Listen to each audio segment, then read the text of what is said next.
Ladies and gentlemen, I hope all of you are enjoying the proceedings of the forum so far.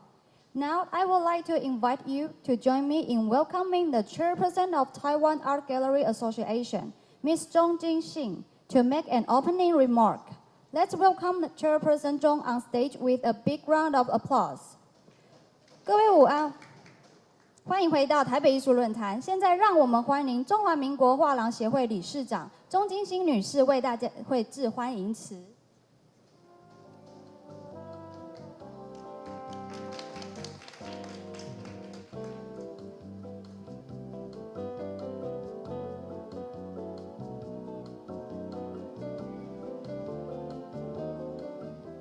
各位贵宾，下午好。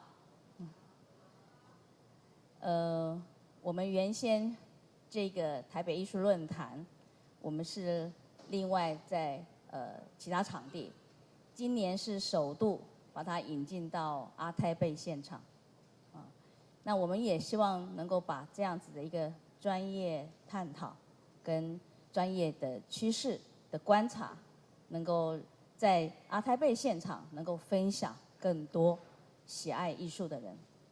我们希望把这样子的一个层级让它普及化，而不是只有。其实在之前，我们是要这个是付费来来能够来听取这样子的一个演讲，但今年我们向大众开放，我们是免费来听这个演讲。这个演讲我们希望是能够将阿泰贝的面向是面向国际，能够让国际的艺术爱好者能够更了解阿泰贝我们的一个品牌一个形象。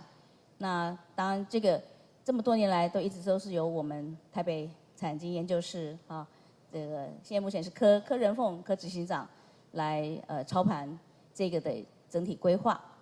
那今年的课题很专业，也其实有很多课题我都很喜欢，但因为我的行程比较满所以都没有办法好好的来坐下来吸收。那我羡慕现场的朋友们，你们要好好的来听接下来的2堂课嘛。对，谢谢。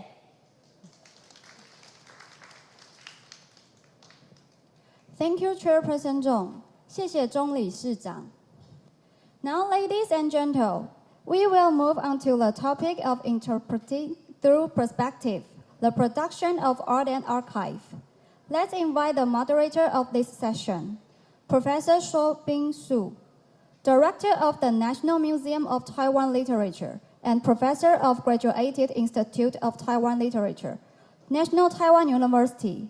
To introduce the panelists, Ms. Ezrena MARWAN, Founder of Malaysia Design Archive, Mr. Zhong Tan, Head of Research of Asia Art Archive, Mr. TANDIO, Founder Director of IndoArtNow, Ms. Renfeng, Executive Director of Taipei Art Economy Research Center. 现在我们进入第3场次，观点下的诠释，艺术生产与档案构成。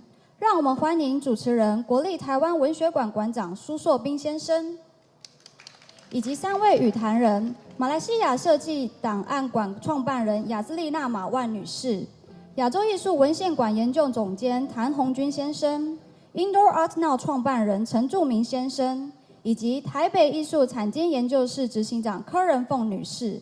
让我们掌声欢迎5位。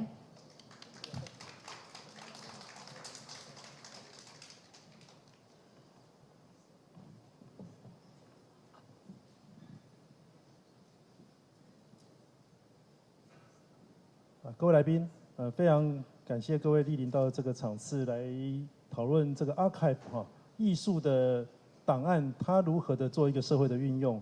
那我作为这一个场次的主持人，其实我的任务就是介绍各位讲者给大家。但我其实要先说明一下，说我在这里表示非常的讶异而感动，因为对我们来讲，做资料库应该是政府机关在做的事情，但是这几位其实都是艺术工作者、收藏家，那他们呢做了政府机构在做的事情，这个是我第一个感动。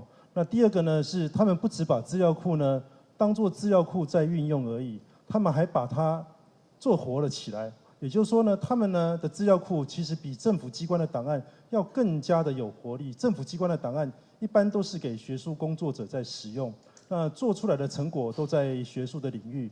但是呢，艺术档案只能这样做吗？所以我本来就有个讶异，但是到了现场看到各位的资料，我觉得他们好像在为政府机构做了一些示范。那我作为一个台湾文学馆的馆长，我的属下也有非常多的资料库，有40几个。但这是40几个呢，到底怎么样要活用，反而是今天我要向他们学习的地方。那我本身的研究领域是一个社会学对于资料这样的一个意义呢，我也感到深深的好奇。我们都知道资料在中文里面叫资讯，那它的英文是 information。information 这2个字的形成，这个字其实是2个字的组合，一个是 in， 一个是 formation。也就是说呢，当资料慢慢的堆积起来之后呢，它应该是不成形的，它没有 formation 了。但是呢，各位的运用呢，让这个 formation 呢又重新再复活起来所以我想我今天呢就非常荣幸的在这里。那我们可以看到，除了台北的研究室在用的这个套档案系统之外呢，还有来自马来西亚、香港跟印尼但这些老师们呢，都会为我们示范说，他们怎么样让这些资料库这个 archive 呢变成一个活的东西那我们接下来就把麦克风交给 Ezrena。Hello. I'm going to be speaking in English, so I hope that's okay. Ni hao. Thank you so much for inviting me. I'm very humbled to be on this panel with such esteemed speakers. My name is Ezrena, and I'm from Malaysia. And today I will be speaking about politics, history, and its intersection with design and visual culture. And I will start with this quote.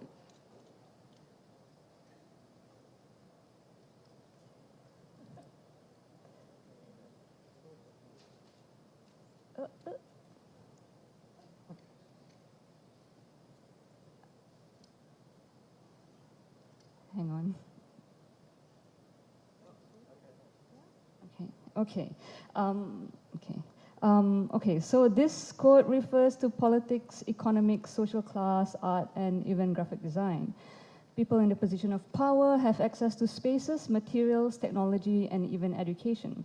They produce and continue to write history. What about the rest of us, artists, designers, the one who design the everyday objects that you see around us, and the value of each object? Who writes our art history? Who writes my design history?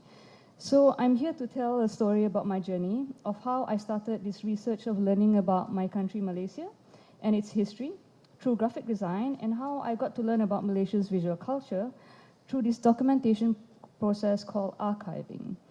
So in 2008,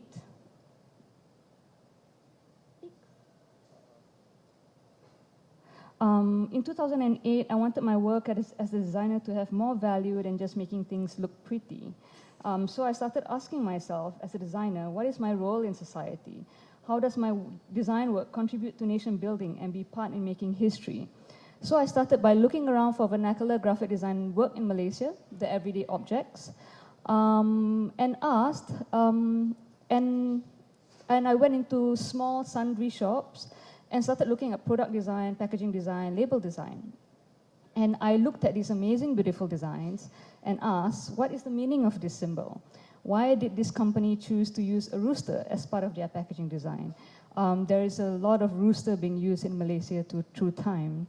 And of course, what makes this uniquely Malaysian? So I asked this very simple question. What is my design history, and do we have one? So in order to understand the contemporary, the everyday, I started to go back into time as early as the 1900s and started collecting graphic design works.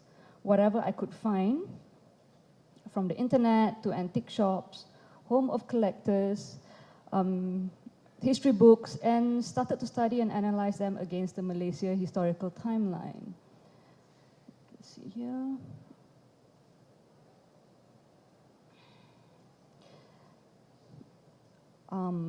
So this is basically what I did. So this is when I started this project called Malaysia Design Archive, with another feminist friend, Jack. And when we first started 10 years ago, it was an online repository or resource of graphic design work through the Malaysian history. Through this, it was also an attempt to trace the role and the development of design in Malaysia. So these are the 4 things that we wanted to do: documentation, research, engagement, and education. So let me quickly walk you through the 4 different periods in Malaysian history and look at some of the work produced during this period. So during the British colonialism period in the 19th century, Malaya became one of the captured colonies of the British imperialist power.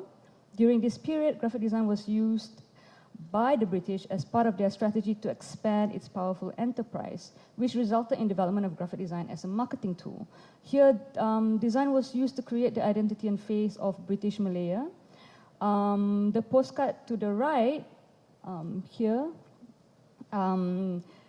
you can see the British rendered Malayan people through an Orientalist lens. Through the postcard, Malayans were seen as natives and often the subjects as well as objects to promote the exotic land. Also to note how women were being depicted in these images. The one to the right, poster designed by an Englishman, Hugh Fleming, who was a chief draftsman for the railway. He painted this poster reminiscent of British Impressionist composition and style, which generally feature a foreground, middle ground, and background. And then comes the Japanese occupation period, where the Japanese used a decisive lexicon of symbolism to obliterate icons of British imperialism and confronted the people with imageries of the Japanese culture, most famously the rising sun. Here, graphic design adapted and shifted its role appropriately from commodification and trade to persuasion. During this period, design was used in the service of control and influence, in this case for the promotion of Japanese values. During the emergency period, Malaya went back into the hands of the British, which led to a new fervor for nationalism. Design here shapes value, and at the same time, design creates borders and lines. Graphic design that was developing in this new context attempted to show more nationalistic undertaking through its positioning of communications, media, and ideology of the nation. It was also a period where communication design was used to filter out unwanted imagery and symbolism, such as communist insurgency.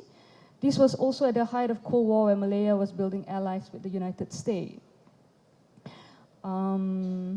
Lastly, the period of independence.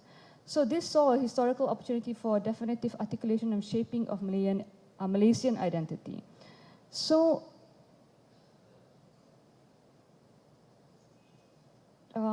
when you put all of them together, interrogate, analyze, and study against the historical timeline, things will emerge. How design was used by people in power, note male symbol through history, his image gets bigger, larger, more powerful, the women get smaller, and also the racial politics, who is in the front.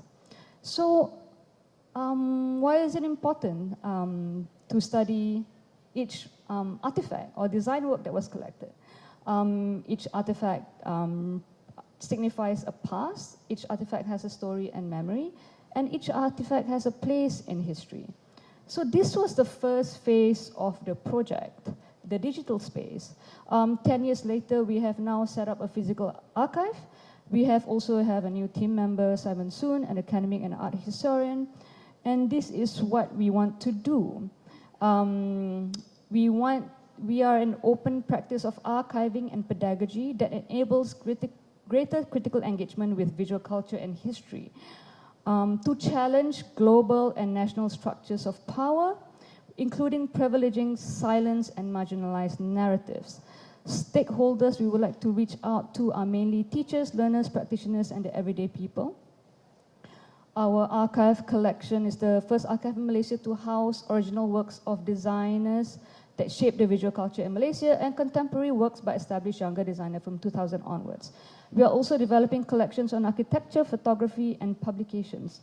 Some of the thematic collections that we have at the moment is Malay modern literature, New Village, Socialist and Labour Movement, Ice Cream Packaging, Southeast Asian Modern Art, LGBTIQ, freedom of expression, and so forth. We also have original architecture blueprints that drawn by hand in the 80s, and also original sketches and mock-ups by designers. We have about 200 ice cream labels designed that was donated to us by someone who used to own an ice cream factory during the colonial period in Malaya. So you see some of them here. We also have a collection of rare Malay literature with beautiful cover design, which turned out to be, most of these covers were designed by modernist artists at the time. So here you have covers by Syed Ahmad Jamal, and also covers by Ismail Mustam, who designed sort of like the mural in one of our Malay language body in Malaysia. And the last slide here is actually covers by Malaysian artist Patrick Engkah-On, who, as you can see from the design, is able to adapt different styles depending on the medium he designs for.